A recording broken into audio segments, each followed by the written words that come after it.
Hey y'all, Jesse here with another custom build. This one is especially special. We have a Trek Top Fuel AL 2022 model that we will be giving away at this year's Brown County Epic.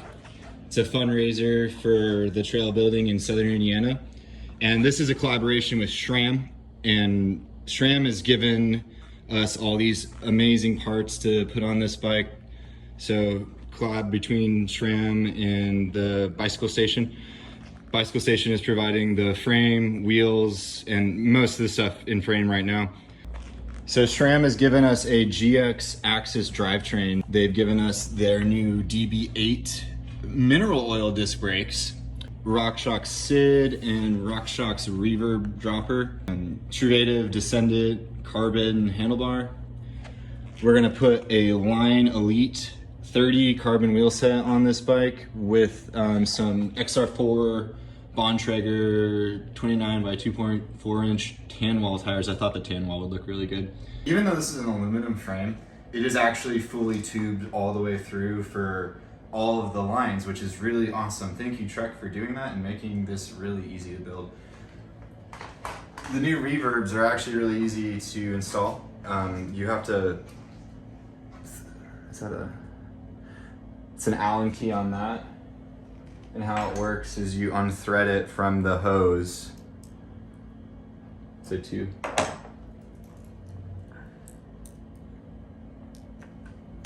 I'll get it right. Oh, it's a Torx, that's why. It's a Torx head, that's why I can't get it right. There we go, it's a T10. Yeah, so you unthread this barb from the hose, and then that way, whenever you throw it through the frame, you can just re-thread it back in, and they give you everything you need to bleed this post in the packaging, which is really nice too. So I know this might be controversial, but I like installing dropper posts first thing. And I install them with just having the frame on the floor. I just find it easier. There we go. That was awesome. Okay, so now do not forget to put this back on. And also don't drop it into the frame because that would suck. Reinstall the barb.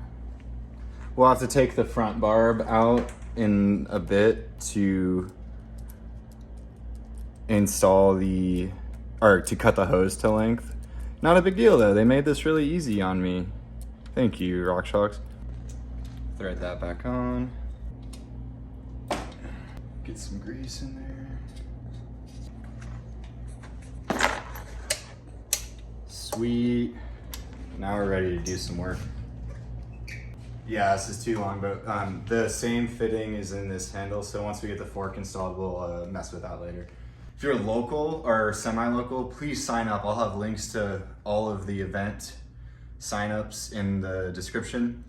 It's called the Brown County Epic. It's been going on for a long time, and it's the biggest fundraiser for the trails here in Southern Indiana. And if you've ever ridden the trails in Southern Indiana, they're world class. So, and there's a reason why. It's because of great fundraising like this and great volunteers. So I'm happy to help with donating this. And if you're at the event, come say, hey, well, we're gonna have a huge setup there and would love to hang out. SRAM sent me a SID select for this build. One weird thing that I want to address is that due to product availability, this fork has a remote lockout on it. I'm not gonna hook the lockout up. The bike kind of is more of a trail bike, so we're just gonna leave it open all the time. It actually, ooh, I forgot that.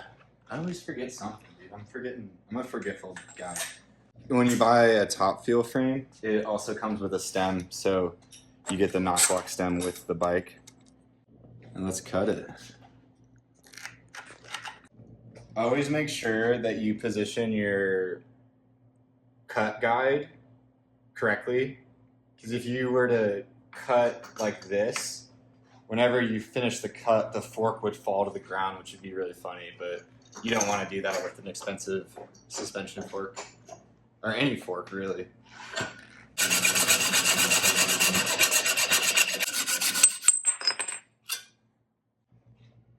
Best tool.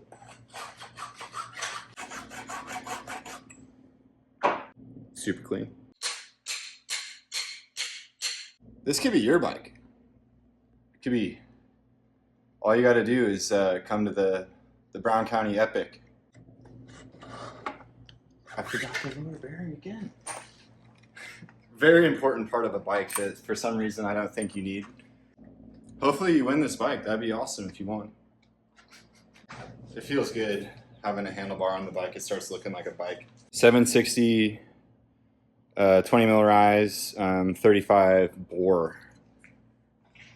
Trek really likes these 35 bore handlebars, and I actually think that it doesn't do anything to have 35. I don't think 35 is any better than 31. Or actually, I don't even remember what it used to be.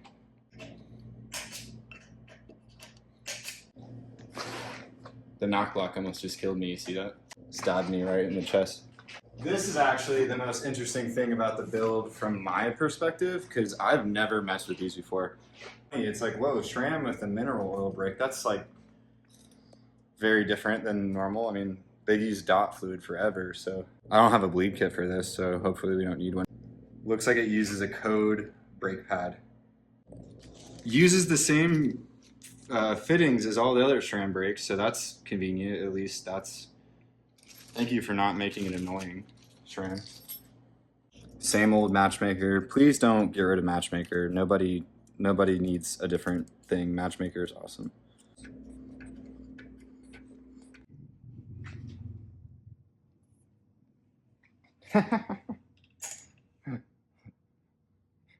We'll deal with it. We'll hang all the parts of it. I don't know. Let's deal with it. Let's not wait around. I'm gonna deal with it.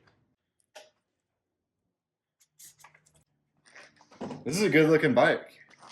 Hopefully you win it. You could totally win it. All you gotta do is sign up for the Brown County Epic. It's what day is it? I got the flyer. All you gotta do is sign up for the Brown County Epic Mountain Bike Festival, October 7th through 9th.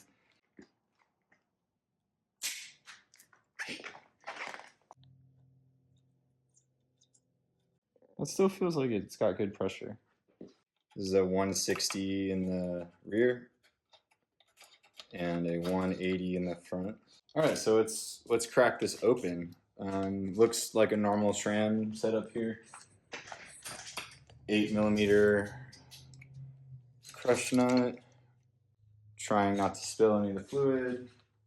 All right, with the shock out of the way, we should be able to get that hose into the frame. So this hose runs into the frame right here, and it goes into a full housing.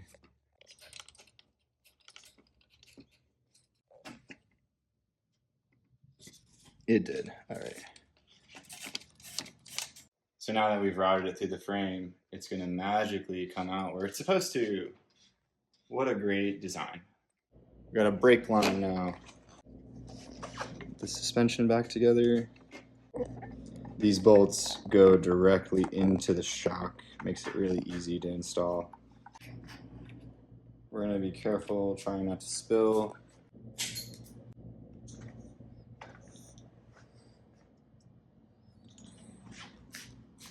I always like to kind of widen the hose to help get the barb started.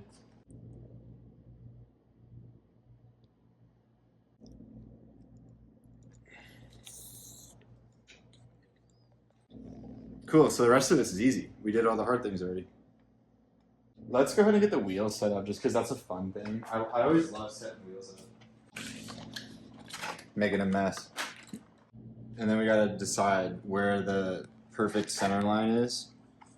And from my expert opinion, I think it's like right on this M. Probably the most important part of any bike build is lining up the logos.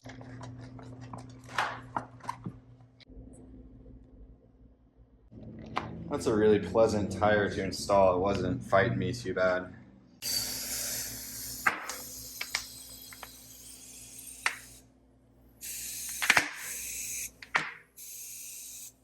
These are the new HS2 rotor, the thick boys. I think they're like $50 a rotor, which is awesome. Some days I really like center lock, and some days I really like 6-bolt.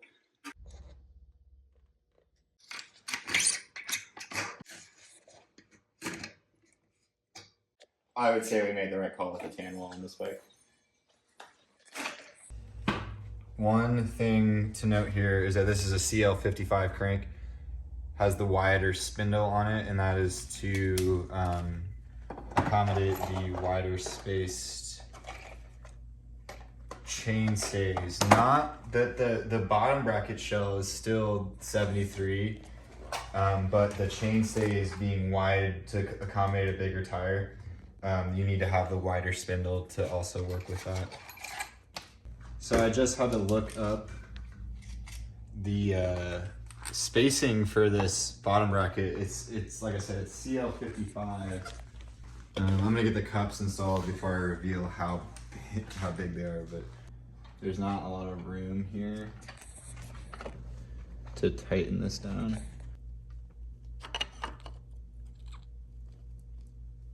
There we go.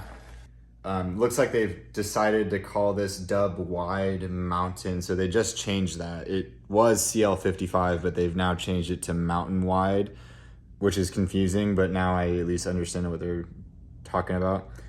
3mm spacer on the non-drive, and then a big honkin' 7.5mm spacer on the drive. Yep, looks right to me. Yeah. Sweet.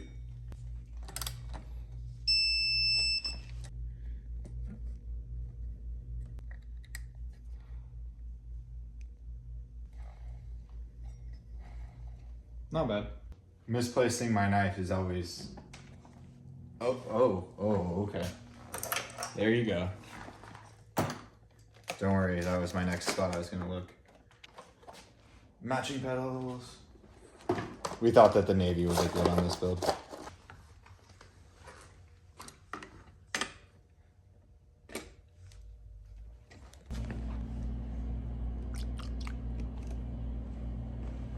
Scientific measurement there. I was doing a million calculations in my head to determine the perfect amount of sealant to put in the tire. We got a 10 to 52 GX XG 1275 cassette.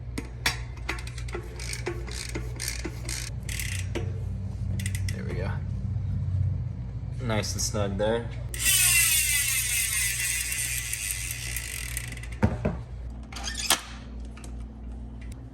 And the easiest part of the build, bolting on the axis parts.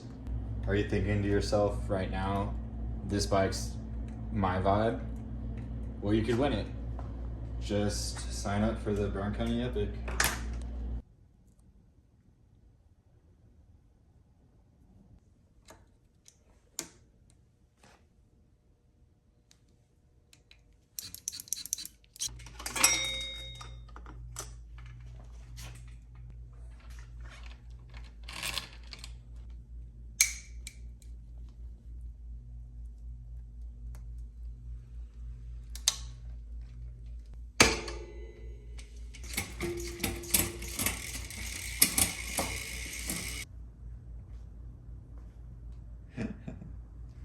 I think it's done. I might clean this up a little bit, but it's getting late and I feel like I'm really torn on if I need to cut these or not. It looks decent, like it's not too long.